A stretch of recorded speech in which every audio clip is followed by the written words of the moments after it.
Welcome, everybody, to the Just Add Bourbon podcast. I'm Jimmy Don Kerr. I'll let him slide in there. I'm Jimmy Don Kerr. Now JD Darren. And it's another beautiful Sunday evening here in the hills of Eastern Kentucky. JD and I are back after a couple of week hiatus. Primarily, that was my fault. But we're back and going to catch up a little bit. And I'll explain real quick off the jump. The last 2 weeks, one weekend, it was Memorial Day weekend, and my brother-in-law and sister were over, Brad, were over at the Paintsville Lake Campground camping. And my kids wanted to go because a bunch of their friends were over there. And they had a big seafood broil. And so I was like, okay, Amy had to go to church. So they were like, Dad, we want to go. So I just messaged JD and said, all right, dude, I'm going to go hang with my family. And then last weekend, I fully intended on coming on the show, and I got notified last minute that I had to go back to a dance recital. Dance, JD, is the bane of my existence. This was the spring dance recital this past weekend, and I went Saturday night. They danced Friday night, Saturday morning, Saturday night, Sunday day, and then Sunday night. But Addison had a different dance in the Sunday night show, so I had to go. Like I said, bane of my existence. So I'll just leave it there. How's your 2 weeks been? So it's been a crazy few weeks for me, man. Last time I seen you, I think we was at the lake. Yep, that's right. And I had been single again, but I think that's kind of worked itself back out again. I don't know. We'll see how it goes.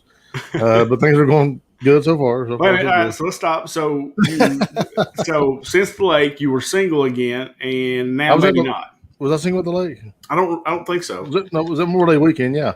No, that was the weekend before that is when we were at the lake. Okay. So we broke up the weekend of Memorial Day weekend, and then last weekend I went down there and we spent some time together and kind of reconciled a little bit and trying to work things out. And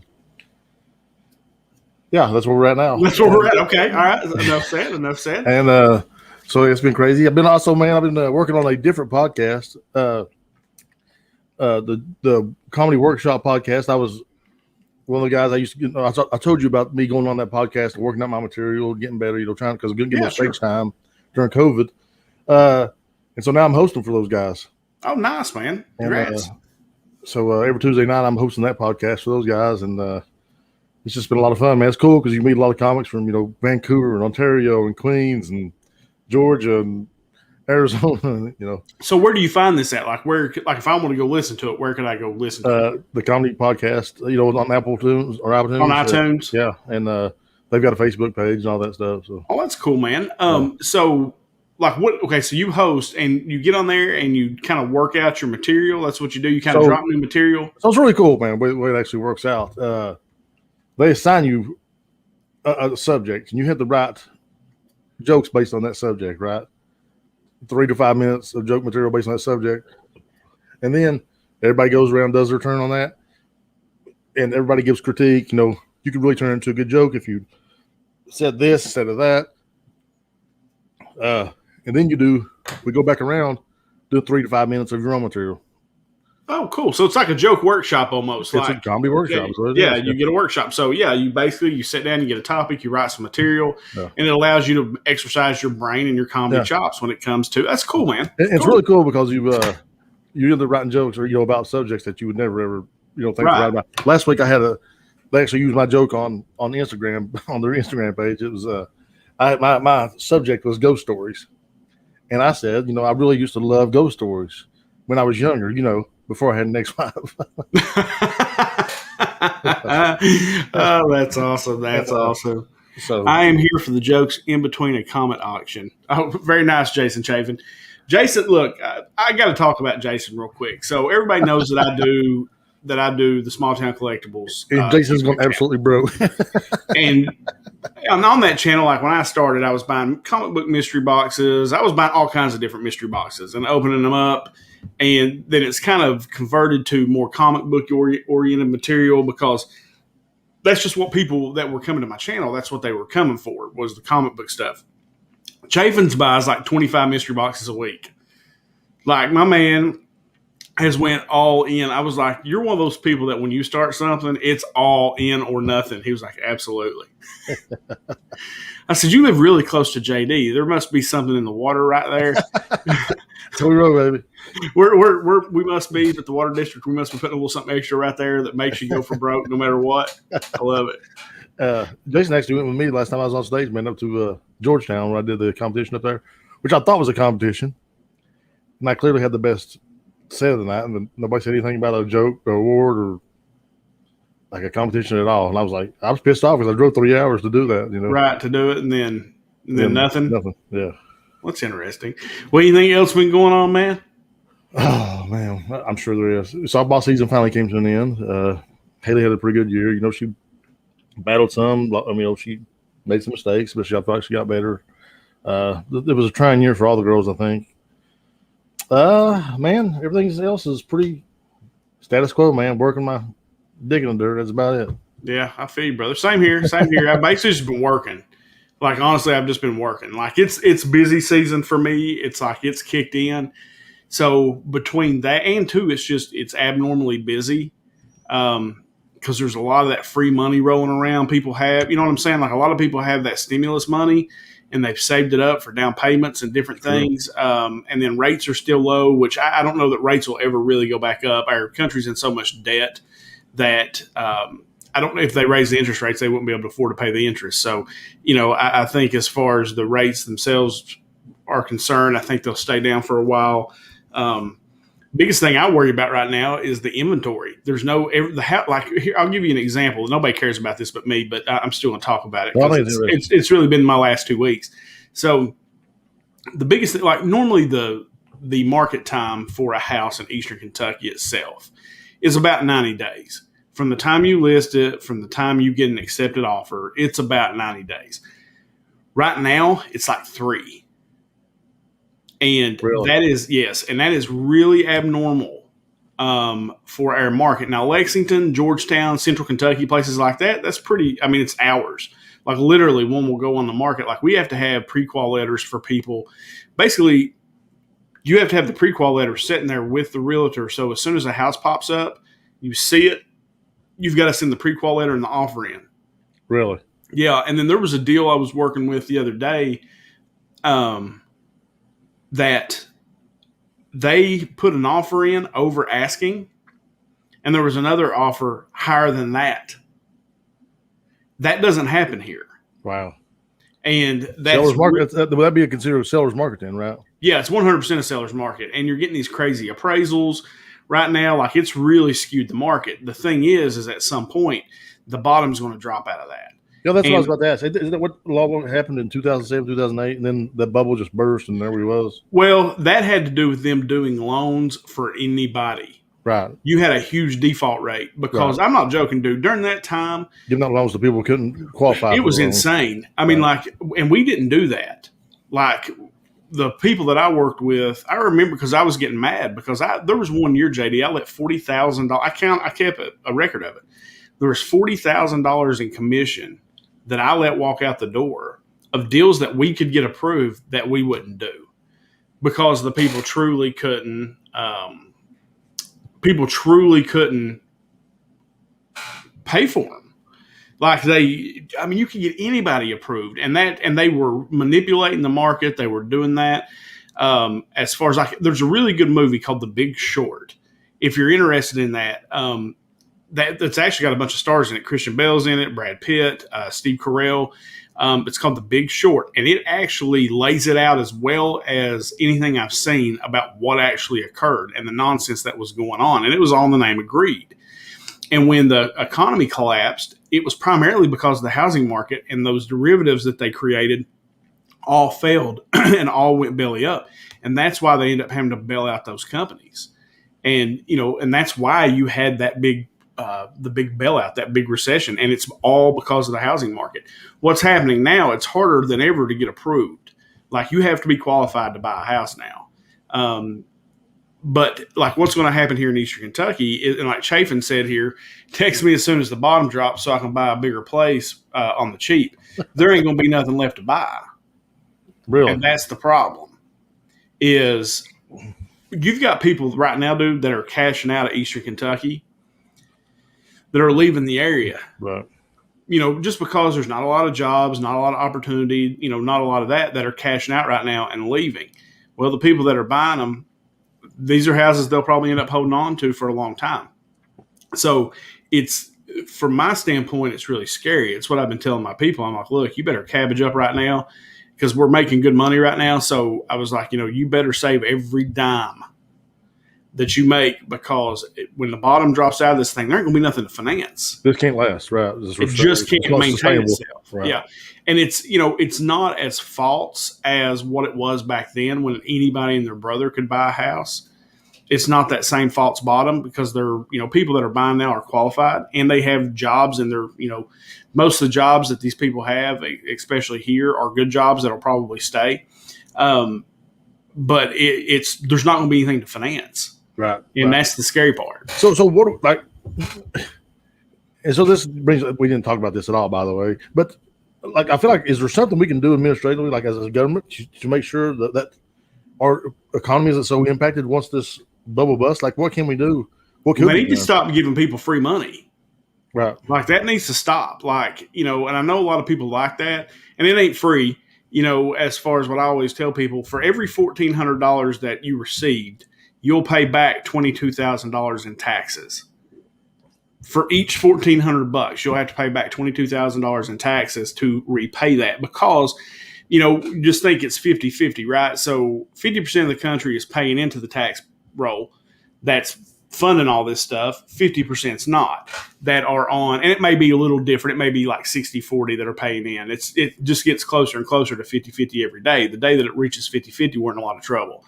Put these comments up there. I think this is which one here. I'll go with Don. I'll through the next three. Don. All right. So Don, hey Don, my hood in Knox is selling way over asking price, and all buyers are from out of state, mainly blue states. That's right, and there's a lot of truth to that too, JD. There's people who you're having a lot of that, like in California, where it's so expensive to live. Like Amy's brother is out in San Francisco right now, and he sent us a picture of the gas prices. It was like $5.65 for the cheap stuff. So it's so expensive to live there that people are moving out and moving down into worse economies. Yeah, into basically into work. No, not worse economies. It's just cheaper to live. They don't have to. It's just like living here, for example. Like, if you come here, it's a whole lot cheaper to live here than it is out there.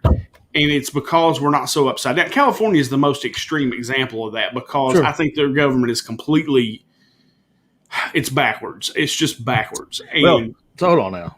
I'm going to push back on that a little bit, because go ahead. The reason the gas prices are so high in California is because there's such a demand to live there. There's so many people there. And that's the way capitalism works, right? Supply and demand. They can sell for that much because the demand to be there is so high. It's not because they've done. That's not. I disagree on that. It's not because they've done such a terrible job of getting the economy right in California. It's because they've done such a good job of making it right. No, their tax rate is so high because Don says right here, like, this is what I'm talking about. It says, amen, not enough us paying in, stop the free money. What out there, dude, there's so many people. It is desirable to live there, JD, but it's not desirable to live there because it's this perfect place. It's because that the weather's good. There's beaches. It's not, you don't get all the seasons. People move there for the weather. It's like we talked about the homeless population out there so high because it's warm. But it's not the case in San Francisco and Oakland. That's not true. In Southern California, there's a lot of truth to that. But in Northern California, San Francisco and Oakland, the weather's not nice. The weather's garbage. It's yeah. But they have built a good economy there. It's not because they're stupid. It's because the demand to live there, man, is so high for a reason, because the social programs are so good and so they're ran so well. That's really.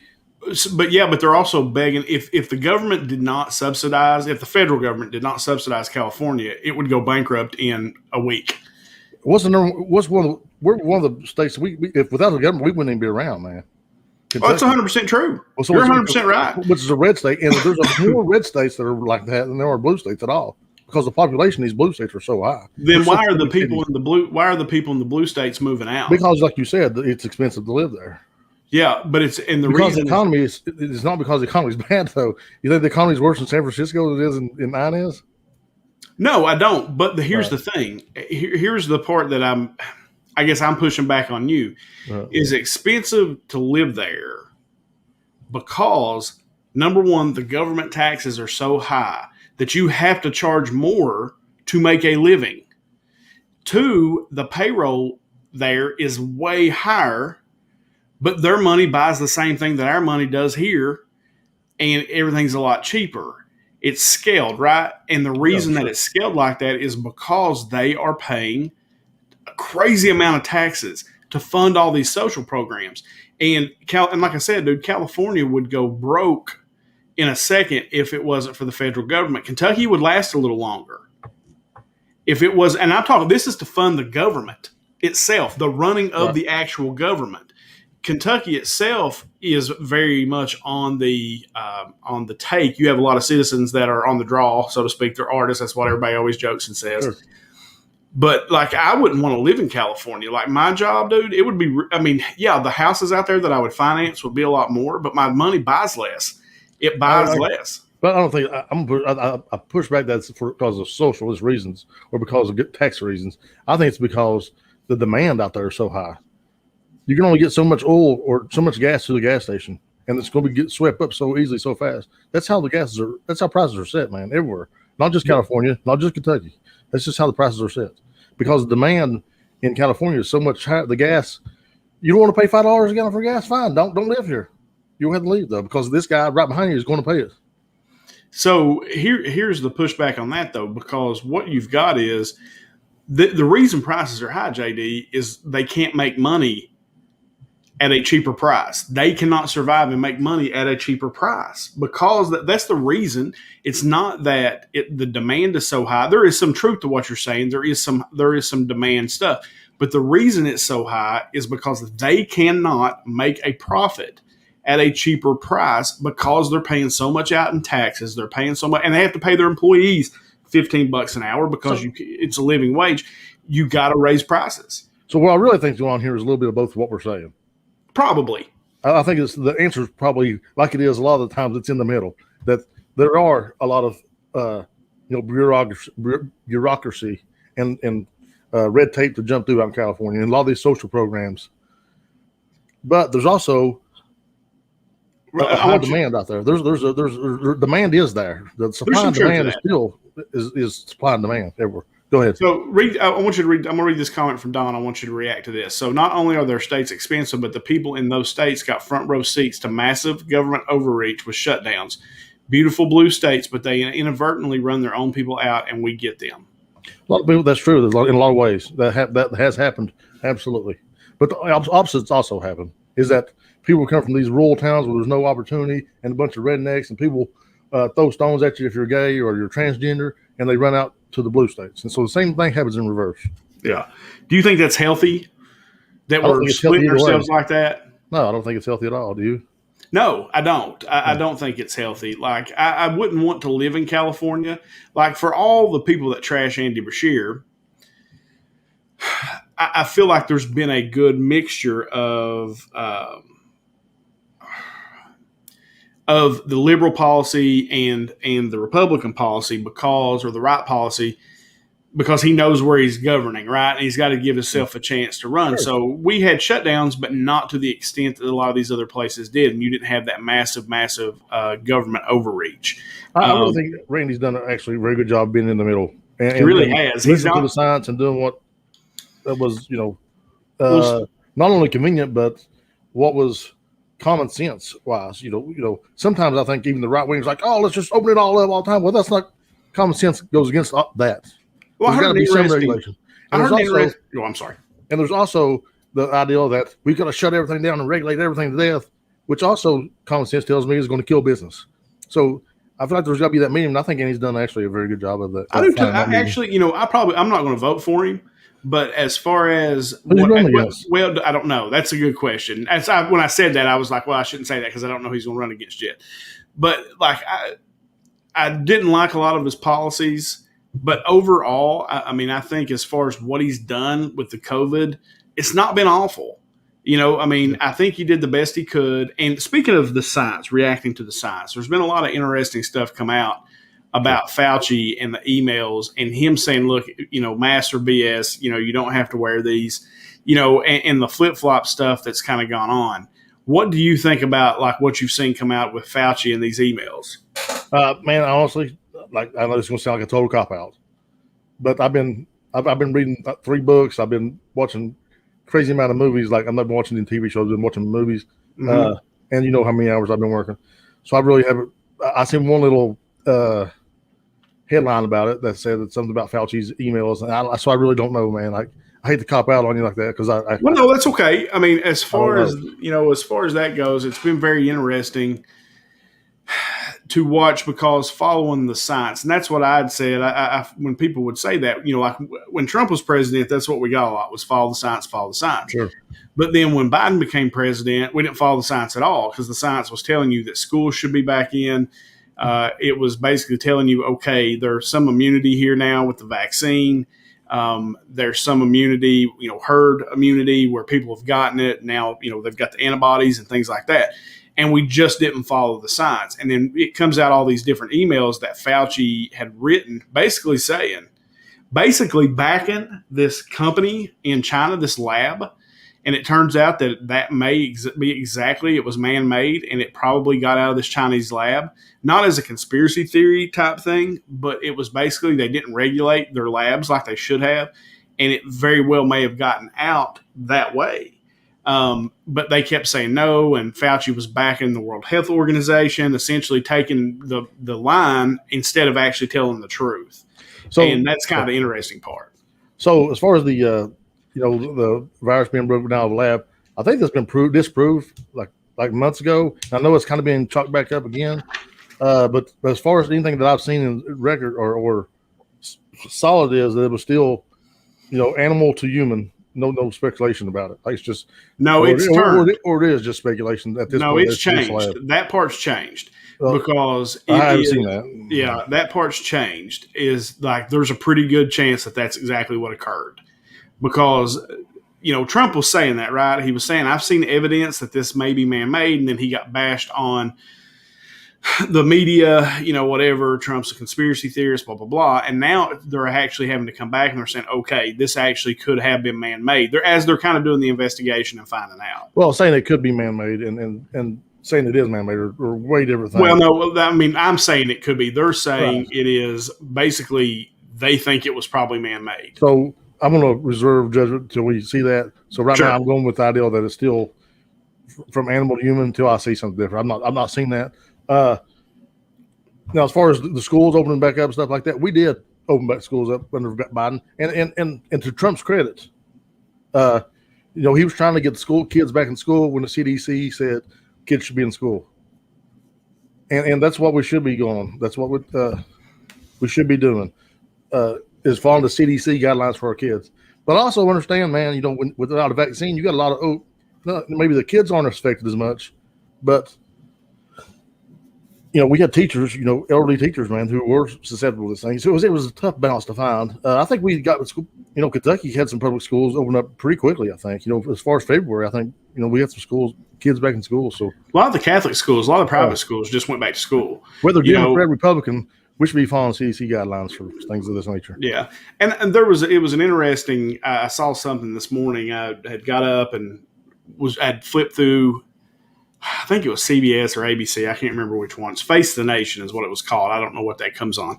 But I'd flipped over there and the guy asked the question, and it was an interesting interview. He worked for Biden, and it was on the COVID stuff. And he was bashing Trump a little bit like they do, of course. But they asked the question, why do you think, because, everybody understands that science is kind of a moving target, right? And we all had to kind of go through it in real time together where they were trying to figure out what this was. They had certain ideas about the virus and what would work that they were telling the public, and then they would change their mind. That part didn't bother me so much because it was more, you're actually going through the science experiment with them real time. And so things changed as you went. Why do you think that the American people, because basically what people were doing was saying, look, they don't know what they're talking about. This is BS. They keep changing their mind. Why do you think, and we, America, were much more that way in disregarding what the science said versus what maybe some other countries were. Why do you think that's the case? I hate that you asked me this question because I'm going to sound like a Trump basher. That's all right. But like, so the number one place that the disinformation was coming from was from our president. That's why. And because, when the science said something else and he got up and said something else, it was, there were so many people that wanted to defend him and stand by him because, and here's the thing, man, and it's not to, throw punches at anybody or anything like that, but, when you got your guy, and sometimes even when you throw facts at somebody, they're like, oh, instead of them changing their mind about something, they'll dig their heels in deeper, right? Instead of saying, okay, well, the facts say this, so I need to change. And so I think we had a lot of that with people who were so adamantly Trump supporters and the idol worshipers, those natures. And the disinformation was coming from our president. And so I think that's why we had such a division about this whole COVID thing. Because, we had countries like Germany who had a virologist, I think, as their president, and they shut it down. They was over with COVID in a month. They was done with it, because she got everybody on the same page, and I feel like if we had a leader like that who'd done the same thing, we would have got over this much quicker than we did. So I agree with you somewhat, actually, because I think what Trump did, and I think he did it out of necessity because it was being done by the other side as well, is the virus got politicized. And they were waiting for people like Fauci and those guys or some scientists to say, oh, no, this is different. So they can say, see, you don't know what you're talking about, and use it as a political weapon. But both sides did that. I agree with you wholeheartedly. Yeah. Like when Nancy Pelosi, honestly, when Nancy said, you're xenophobic for shutting down the flights to China, fuck Nancy Pelosi. He should have shut it down. Yep. Regardless, I don't care if she's doing it. That's the right thing, man. Shut that shit down. Now, then we'll figure it out as we go on. But that I still feel like that's what happened. I've got my team, you got your team, and regardless of the facts, we're going to dig our heels in right where we're at, and we're going to die on this hill. And go ahead. I'm sorry. I agree. I think you're right because I think Trump did use it. I think the Democrats used it. Pelosi, those guys used it. And who did that benefit? Nobody. It benefited them, from a political standpoint, but it didn't benefit the American people in any way because you get shut down for a year. You had a lot of people lose jobs, a lot of businesses shut down that aren't going to reopen, which leads me to the next topic. You had the jobs report come out this week, and there was definitely, maybe 500,000 jobs created, something like that. And I think I heard Biden say since he's been president, there's been maybe 4 million jobs, something like that. I don't know if that's accurate, but it's something like that. Been, maybe 4 million jobs created. The jobs, I guess the forecast, he was actually lower than what they had, forecasted, but it was still a pretty good job creation month. And here's my thought about that. All right. You and I could have overseen those job numbers. Right. Because you're opening the economy back up from the shutdown in a lot of places. So people are going back to work. So those jobs are being created. Do you think that is a product of Biden's good leadership, or do you think that's a product of coming back out of the COVID shutdown, and you and I could manage that and have that much job creation? Oh, I think that's a legit argument to make. Without knowing the intricacies of economics, like what he's dealing with on a daily basis. All I know is the unemployment rate's going down, jobs are being created, and that's a good thing. Now, I'll say this like we always say about a president. Sometimes they get too much credit, sometimes they get too much blame. Like a quarterback of a football team. The president gets too much credit, so too much blame sometimes. With Joe Biden, and I'll make the same argument that you guys made about Trump, not messing up the economy under Obama.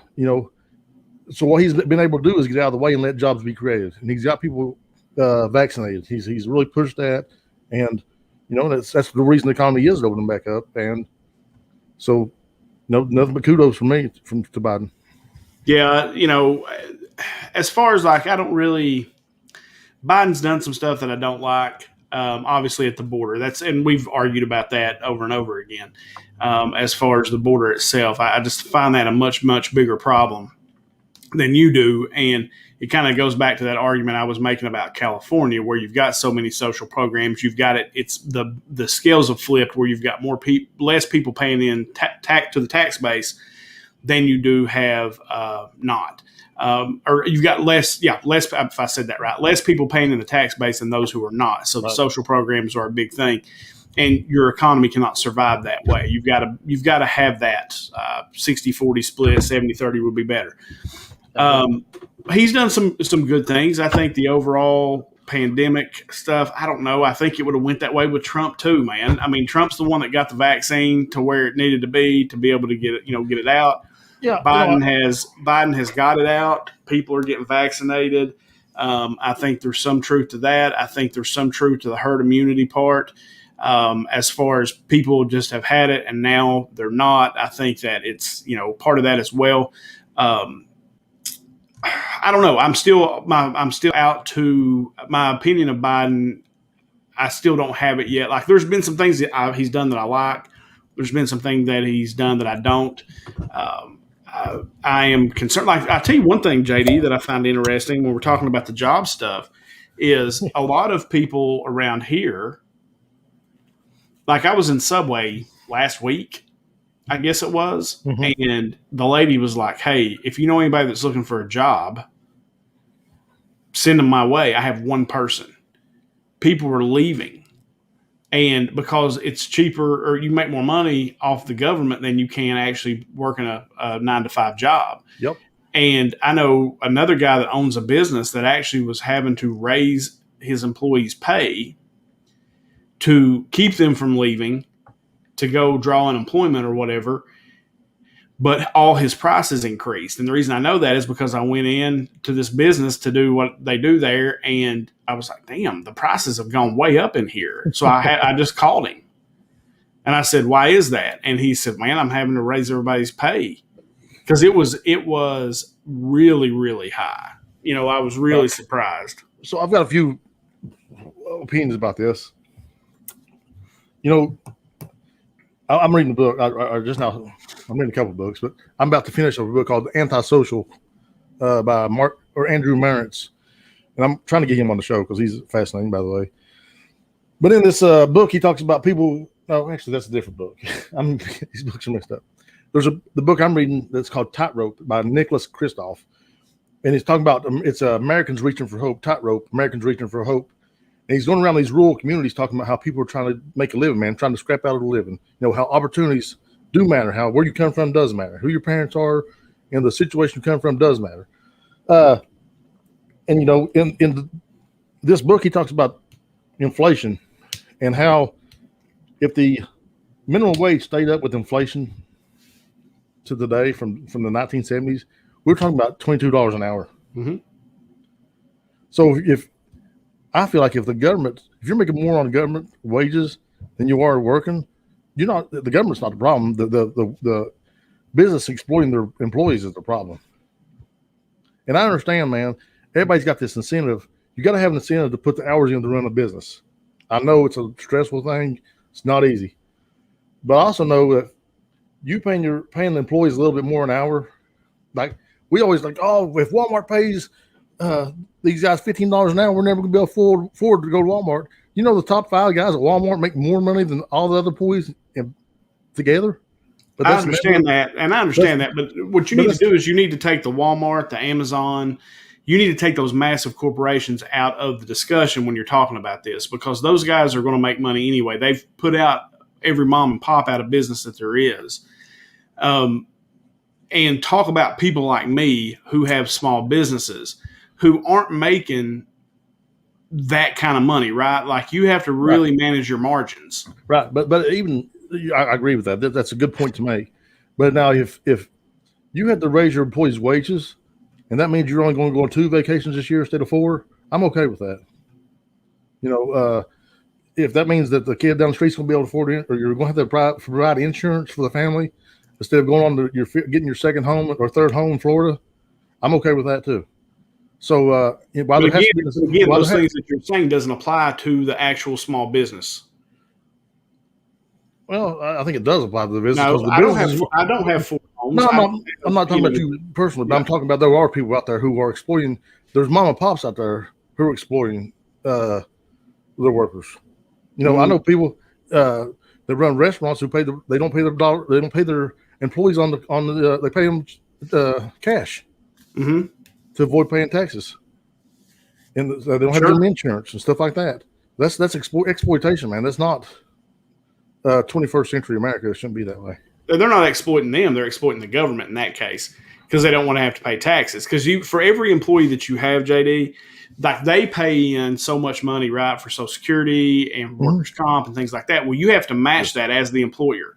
Right. You match that. So if you're my employee and you're paying in $1,000 a month for your Social Security, all that stuff, I'm paying it too for you. Right. So they're paying it, you're paying it, and so am I. So they're double dipping as far as that goes. Now, I don't disagree with you in the premise when you're talking about the Amazons and you're talking about the Walmarts and you're talking about those guys. I do not disagree with you at all because those guys are 100% about the bottom line. They could make a couple $1 million less per year and it wouldn't hurt anybody there and it would help their employees. I agree with you 100%. But when you're talking about what is the heart and soul of this country when it comes to business is the small business. People like me, people like, I'll say Kevin Davis that owns Fast Change, even Jim Booth for that matter, which is a local guy who owns a lot of businesses. They're not making just money over, hand over fist. That's not happening. Right. Anytime that anything changes like that, and where it would affect somebody like me. So say you take everybody at McDonald's, and this is a great point too, Harrison, because JD, I remember JD actually bringing this up one time. McDonald's is looking to use robots to replace people to save money. It's cheaper to buy a robot that doesn't break down. Just ask Ford how they did their assembly line. I hate it, but it works out for people like me who write the software. And that's just a transition of our economy. Sure. And how we're going to have to. Yeah, and we're going to have to keep up with different types of jobs. That's why I think the green jobs, if done correctly, could actually be a really good thing for the country. But as far as, like we were talking about, well, it's cheaper to get a hamburger out in Oregon. It's because they use robots. They use manual. They don't pay people to do that. And that is a changing economy. But your argument about, that, dude, they're not huge margins, okay? Like my people make really, really good money. If you pay the guy at McDonald's, for example, $15 an hour, and prices have to raise everywhere to make that occur, and that's what will happen, is prices will raise everywhere, then the people who work for me now make less money because their dollar doesn't buy as much as the other guy's dollar. So what do I have to do? I get hit because, and I'm not making like crazy, stupid money, not millions and millions and millions of dollars. And that's where I push back on your argument. Right. And I think it's a good point. But we got to realize it's happened anyway. Like I said at the beginning of my diatribe there, that if minimum wage had kept up with inflation over the years, we're talking about a minimum wage of $22 an hour. So inflation happens. Sure it does. And so we're expecting the people get buying less and less already. So at what point do we say, okay, minimum wage has to raise, even if that means inflation does have to raise? What point do we have to get to? No, and the thing is what you're saying is correct, but everybody's got to understand what it's the what ifs, the unforeseen. I can't think of the word whatever right now, but anyway, it's the things that you don't realize are going to happen. You can't see, like for example, the Dodd-Frank Act. I'll kind of kick it back to my business. The Dodd-Frank Act that came out when the economy went in the pooper because of the mortgage industry and right. So when that came out, the unforeseen consequence was they made it much harder for poor people to buy houses. Right. Because it is people that are buying $40,000, $50,000 houses, I can't even finance because there's what's called a high cost mortgage loan. It costs the same amount of money. I got to do the exact same thing to get a $30,000 house financed as I do a $500,000 house financed. I have to do the exact same stuff. I have to do an appraisal. I have to do title work. I have to do all those things. Well, you run into now this high cost mortgage loan where I can't finance people houses that can only afford $40,000, $50,000. And that is an unforeseen circumstance, right? They didn't think that was going to happen, but that's exactly what occurred. Sure.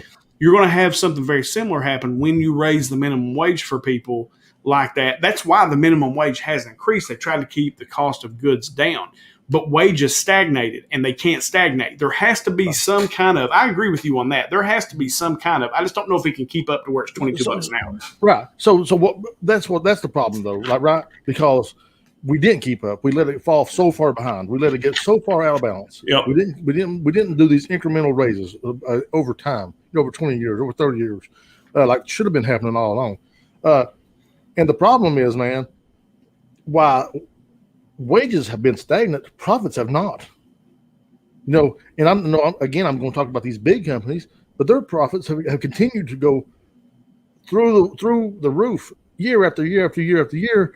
Cheaper labor, more expensive products, and people continue to stuff their pockets at the top of the food chain. And we got to find a way to battle that somehow, some way. I don't know, but I don't disagree with you at all. People are very smart. So if you say, okay, if you're a Fortune 500 company, you got to do it. So what they do, they're going to break it down. They're going to own 30,000 businesses. Yep. And they're going to do the same shit.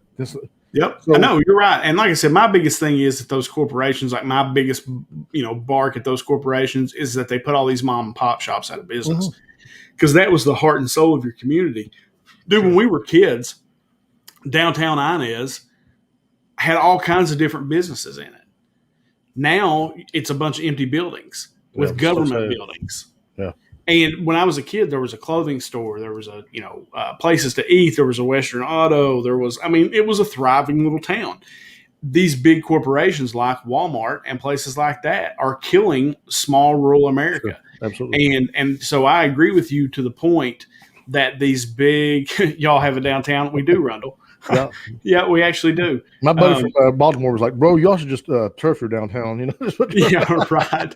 So, but that's it's really sad, and that's my pushback on that. But for the small business, but doing some of the things that we're talking about the only person that really benefits are those huge corporations, because they can afford to take the hit. They can afford it. So what's the answer then? What I have no idea, man. Like I said, it is one of those things that somebody far smarter than me is going to have to come up with a way. Like, I want it to be, but I'm also a jungle capitalist, right? Like, I think when the Goldman Sachs of the world and those places, I thought they should have let them fail. I didn't think they should have bailed them out. Like, I thought they should have let them crash. I think they ought to let California crash. I think they ought to let it crash and then rebuild it. So do you think they'll let Kentucky crash and all the other states are? We are on the government tip, man. Period. Everybody is. We're not going to have any infrastructure unless we get the government money. We don't have anything unless we get the government money. So, absolutely. So we just watch the world burn. That's the point, right? That's the problem. That's what I'm saying. Is I'm like a jungle capitalist. Like, that's how my mind works. Sure. That's what I think. But the alternative, those unforeseen consequences, are we just let the world burn. Do we do that? And you don't want to do that either, right? So it's like, we're kind of in this catch-22 no matter what we do. So here's what I know, though. Unless we demand and regulate that people raise their minimum wage, it's not going to happen. We know that. There's always going to be people exploiting those people, maybe you call it unskilled workers. They're going to exploit them. I mean, it's just going to happen unless government regulation demands that they don't. And see, and I'm afraid if that happens, what I hate more than anything is these massive companies putting these mom and pops out of business. And what's going to occur is you're giving the massive company all the leverage. They have it all. So one of the things that's really interesting, man, about this whole conversations I had with my dad this past weekend, actually, and he was talking about, child labor laws. And, when government was going to put a stop to the exploitation of children in the workforce, you know what all these corporations cried and yelled? We're never going to be able to make it if we don't have child labor. But guess what? They found a way, man. Some of these places probably going to go out of business, but there's going to be a way. People are going to move forward, but I just don't think that starving people and giving them, $7.25 an hour when $22 is should be where everybody's at. I just don't think that $7.25 an hour is And I think what's going to happen, and this is just my honest opinion, what I think is going to happen, which is what has occurred with the child labor and the direction that we're headed, is that the rich are going to get richer and the middle class is going to get poorer. and you're going to create an even bigger wealth gap.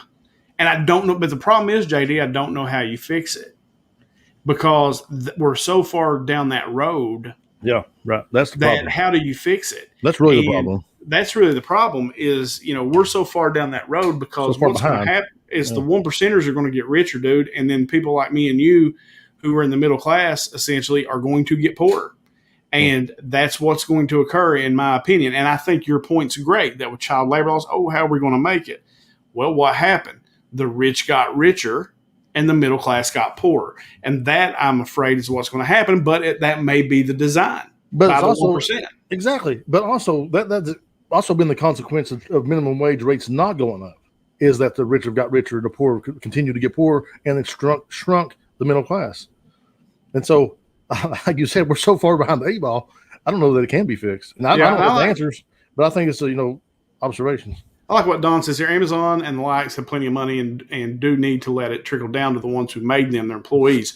I think there probably does. And I mean, that's the thing is there probably does need to be some regulation on these bigger companies of allowing that money to trickle down to the people who, and the thing that'll happen is if that occurs is you're going to make the playing field. Well, they may shut down, but then the middle class feels the entrepreneurs feel those spots, right? They feel those gaps now because Amazon's not doing their thing. So you have somebody come in who's taking care of their employees a little better, and maybe it fills those gaps. So, like I said, again, I don't know, man. It's a great conversation and one that I love to have because I don't know the answer to it. And I just feel like we're so far gone, I don't know how you turn it around. I truly don't. Christy asked a question up here. I wanted to see what you thought about it. Hang on if I can find it. Because I think this is, I know this is kind of going backwards, but how do you feel about our young kids getting the vaccine? How do you feel about that? I really don't have an opinion. I wish, I know it's probably the first time it's ever happened in the history of this broadcast. But I don't know, man. How do you feel about young kids? I think they're not susceptible. You know what I'm saying? Like, I don't think they're susceptible to the virus. Why would you have them vaccinated? But what if, one day they're going to be, if they already had a vaccine, they're already taken care of. Mm-hmm. So I don't know, man. Like, yeah, right. Christy, yeah. I think we're all shocked, Christy. Yeah. I'm more shocked than anybody. Just be honest.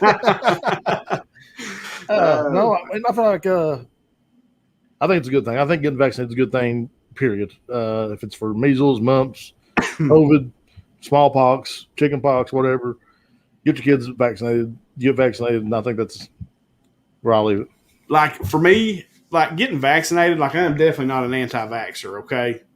Like, I think that the vaccines for smallpox and things like that have been tested, tried and true for years and years and years and years, I think those are fine. This is a fairly new vaccine. I don't know if I would want to shoot my kid up with a vaccine that is not tested necessarily. So, you don't know. It's still young.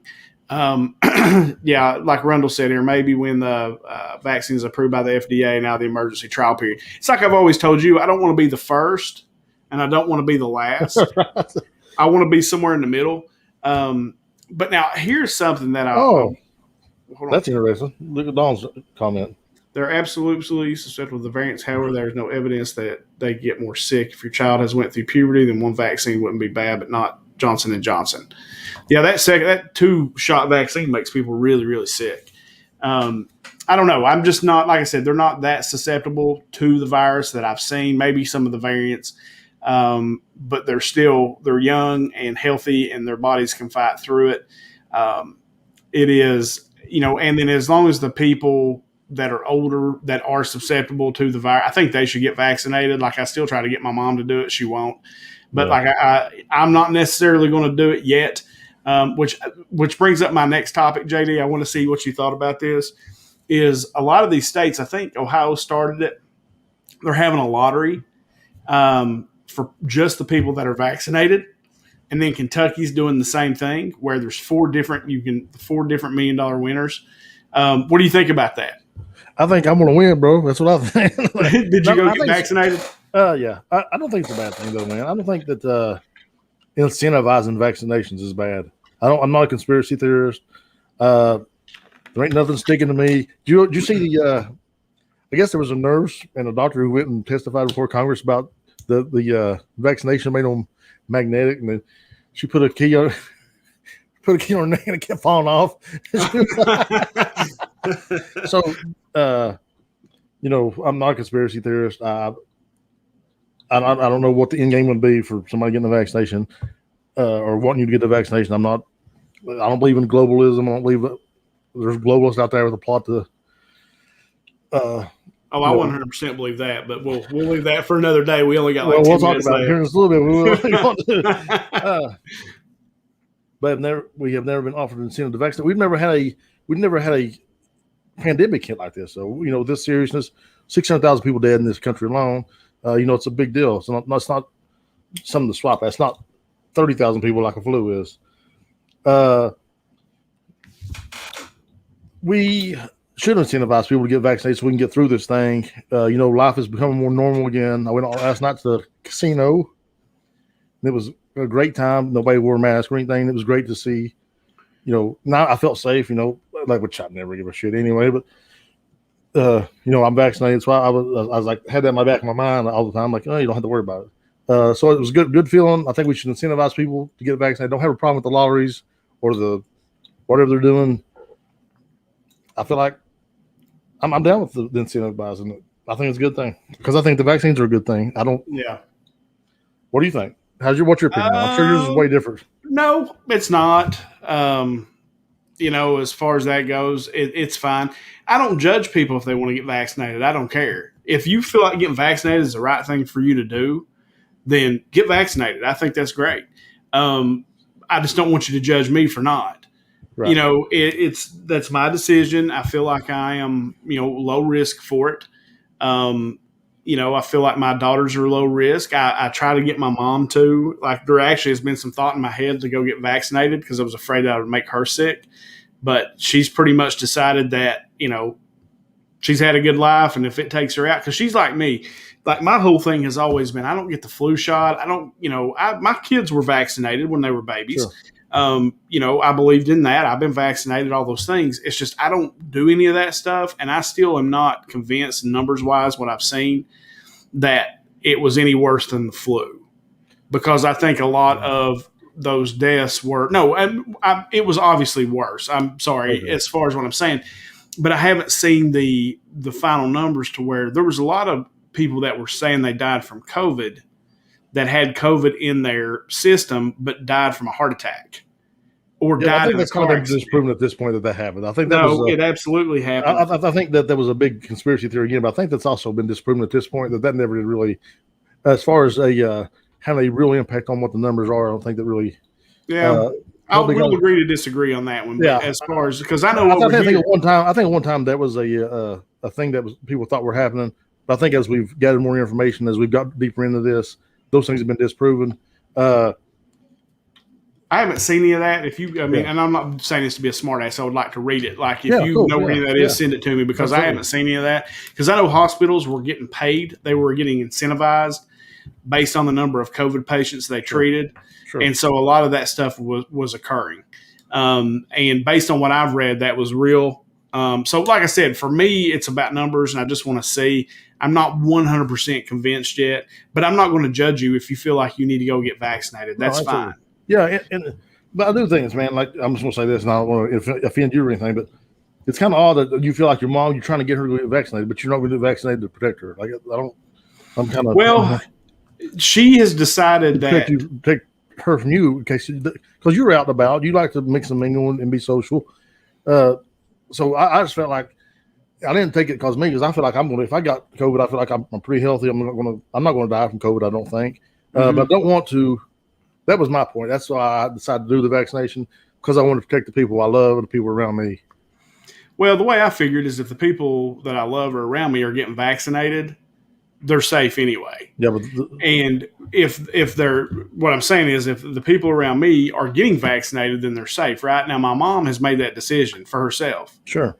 And she says, you don't do it for me. You make that decision for yourself. Then I'm okay with that. I can live with that. Because if she doesn't, I still try to tell her, I'm like, you probably ought to get it. But at the same time, if that's her decision, and she can make that for herself. And I've told her, I said, well, should we go get vaccinated for you? Absolutely not. Because, for whatever reason, she doesn't believe in it or doesn't want to get vaccinated. That's her call. And I am not one of those, like, it sounds good to say that, what you just said, like it sounds good, I'm going to get vaccinated to protect those around me. But I figure if they're that worried about it, then they'll go get vaccinated. Well, they're not worried about it, but I'm worried about it for them. Yeah, and I'm not, and that's the thing. They make their decisions. I know that sounds bad, but it's people make their own decisions. And Well, if you're older and you're susceptible to the virus, then you probably ought to go get vaccinated. If you don't, that's on you. That ain't on me. And that's how I say it. Like, it sounds good to say what you just said, and I know That's you how I believe live. it. Yeah. And I know you believe that. Yeah. And that's okay with me. And I don't judge you for feeling that way. That's fine. I'm no judgment for you. I mean, there's no judgment going back on you either, man. But it's just, I guess sometimes it's hard for, people are just different, man. And there's nothing wrong with that. So yeah. So we kind of got off topic just a little bit. How did you feel about the incentivization of the vaccine? I think it's fine. Because like I said, I'm not against people getting vaccinated. I'm just really not. I'm not against people getting vaccinated. And if the people out there, if it incentivizes them to go get vaccinated, and that's the thing that makes them go and get vaccinated, that's fine with me. Sure. I don't care. I don't know how I feel necessarily about taxpayer money being spent on something like that, but there's a lot of questions about how taxpayer money is spent that I don't agree with. So, spending $4 million to get people vaccinated, if that's what they want to do, that's fine. It doesn't necessarily bother me. Let's see. What did Don say here? It's your choice to not get vaccinated, but if everyone makes that choice, then what happens then? Mumps, polio, COVID. I don't know, Don. Like I said, if we'll just have to cross that bridge when it comes. Like I said, to me, the mumps, polio, that stuff has been proven out to, hey, yeah, you absolutely should get vaccinated for that. I think that's been proven out over time. To me, it's not been proven out yet that getting COVID vaccinated is actually even necessary. And I may sound like a fool to you for saying that, and that's okay with me. That's just you're dead. That's what happens, and that's okay with me too, Don. Let me say I love Don. She's a firecracker, son. And that's okay with me too, Don. If I die from it because I don't get vaccinated, that was my choice, right? But it's a good point. I'm not arguing with that point. It's just I'm just not that scared of it. So it is what it is. And that's why I make the decision. But if, like I told JD, what's one thing that will make me go get vaccinated right now? If I couldn't go to a Kentucky football game when the season opens back up without a vaccination card, I'd go get vaccinated right now, because that, to me, fine, I want to do that. Like, that's something I want to really do. And if I have to go get vaccinated, do I think it's right that is put upon me that I have to get vaccinated to go do that? I don't, but I would probably do it. Let's see here. The vaccines our kids must have to go to school, and I see this becoming mandatory for school, and that's very possible. Could happen. I don't see that happening, but it could happen. Except you will come to the hospital and use up resources that could have been used for someone who tried to protect themselves. And that's fine too, Don. Again, my decision. She's getting Don. Yeah, it's cool because Don's the. And if they get vaccinated, Don, then from what I understand is they don't have to worry about me. If they themselves tried to protect themselves and they got vaccinated, they don't have to worry about me. That's just Chrissy. What's scary? I kind of want to explore this just a little bit. I know we're running late on time, but Chrissy says she's worried about it becoming mandatory for school children. I want to love you too, Don. And she acts like it's scary. I want to know what's scary about that, because it's not scary to me at all. Like, because of the conspiracy theories out there that have absolutely. It just, again, dude, like Don made the point up here. Where'd it go? I thought it was a good point. I meant to put it up here. Especially, Christy has daughters just like I do. Be careful if you have daughters. The vaccine can change menstruation cycles, and we do not know why. Periods suck already, so we need more data, but don't skip on your vaccine. You don't want COVID. One is better than the other. And I'm pretty sure I had COVID, and it did suck. I'm not going to lie, but I lived through it. And I'm pretty sure we all had it. Ashton got quarantined 18 times, and she didn't have it. And the thing is, she got quarantined 18 times and never actually got sick. She didn't get quarantined when she got sick, which is the crazy thing. We just stayed home. Passports are absolutely not necessary. I am a Republican, but healthcare. Me too, Don. I agree in the Democrat. I agree in on the healthcare stance. Passports are absolutely not necessary. I don't know either, Christy. Like I said, there's just a lot of things yet, and I just think where the kids are not susceptible. And I figure if everybody else gets vaccinated, that's what they've been saying forever, is that they're going to be okay. So there should be fine. But there is a lot of unknowns with that. So there may be some unknowns, which was I don't think any vaccine's 100%. I mean, that's just the way the world is. The smallpox vaccine, the polio vaccine, the measles vaccine, they're none over 100%. But to say this is like a new vaccine, which it is kind of new, but we've been having SARS research for years and years and years. And this vaccine was built on the back of that research. Mm-hmm. So I feel very comfortable with having the vaccine. You obviously are vaccinated, so I don't know why you're stressing about your kids getting vaccinated. And I'll leave it at that. They're just young. I mean, that's the thing. What if you, but what's you don't know? Well, I don't know. That's like Don said, that's changing menstruation cycles. And why? Could it affect them? Like I can just see in 10 years, JD, the commercial. If you took the COVID vaccine, you can sue. It's right. I can just see that in 10 years. Some lawyer's going to jump on that, and that's what's going to happen. That's just like I told you, dog. I just don't want to be the first. I feel like this is still the first, and I don't want to be the last because I'll probably be dead. So we're starting to get to some numbers now, man. About being the first. I think you're all right. Yeah, something in the middle. Yeah, but there's a lot of people getting sick, dude, and there's side effects popping up day to day. There's different side effects popping up all the time with that thing. And I don't know. Like I said, just for me, it's, I'm. You can call me stupid and think I'm stupid. I don't care.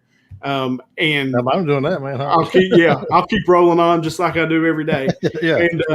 And I'm not going to judge you for what you do as far as or your beliefs. I don't, like I said, I just don't care. You go live your life, I'll go live mine, and we'll do our thing. That's just how. And I'm not talking to you, JD. I know how you are. I'm just talking to people in general, right. Who think that people who aren't getting vaccinated are stupid. Go live your life. I got a fish tank. I have 0 fish in it. I got water in it. I think I'm gonna turn it into a saltwater tank. Oh yeah. I know that was way off topic, but that was way off topic. Like, where did that come from? I just seen it in the background. I just having a move a little bit. I like it. Yeah, it'd be a nice little, for the Just Add Bourbon sign back there. It'd be a nice little thing. So, JD, we're at our hour, brother. That went by way faster. Anything no, literally, JD and I talked about a bunch of different things before the show started, and we didn't talk about any of them. But we talked about a couple of them, but it just ran off into a completely different conversation. So, JD, my brother, it was good to be back with you this week. I missed you. I miss our Sunday conversations. And like I said, last week was 100% my bad. It was Dance's bad is what it was. Right. So anything to finish us up, JD? Anything you want to say before we go? Eric Jutes has no more 2-week vacations, bro. Yeah, right. We're trying not to, Eric. Like I said, it was hopefully Dance is pretty much over for right now, except for Elite this summer. So, thanks, Christy. Anything to end this up, man? No, just you know what? Be good to each other, man. Be good to your kids. Be good to your parents. Be good to everybody, and I think we're gonna be all right. Yeah, and Just Add Bourbon for sure. Don, thank you. Don, you should be on here. Where's she at? Loved it. Don I want you here every week. Like, you need to be on here commenting every weekend. It was we'll get Don on here. Don needs to come on here because she's obviously opinionated. Don is opinionated? What? She's obviously opinionated, and we can argue with her, and that would be fun. I think she'd be fun to argue with. And we could use a little female love on this show. So, not that, JD and I aren't awesome, because we are, but, never hurts to have a female perspective. Right now. Michael Harrison, I can't find my bottle opener. I'm sorry. And I got rough lumber death, so it's cool. We're good. So it's all good, baby. Yeah.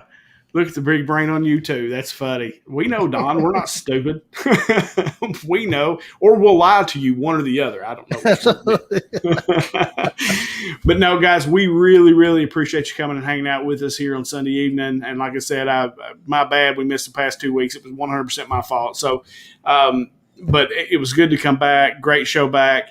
Remember, you can always find us, guys, on iTunes, on Amazon Music, on Spotify. Podbean is where we launched the podcast from. make sure you go over, download us there, follow us wherever. JD's running the social media page. Go over there and see the stuff that he puts out. Guys, as we always end our show, from myself and from JD, no matter how bad your week's been, no matter how bad your day's going, if you just add bourbon, it always gets a little bit better. See you guys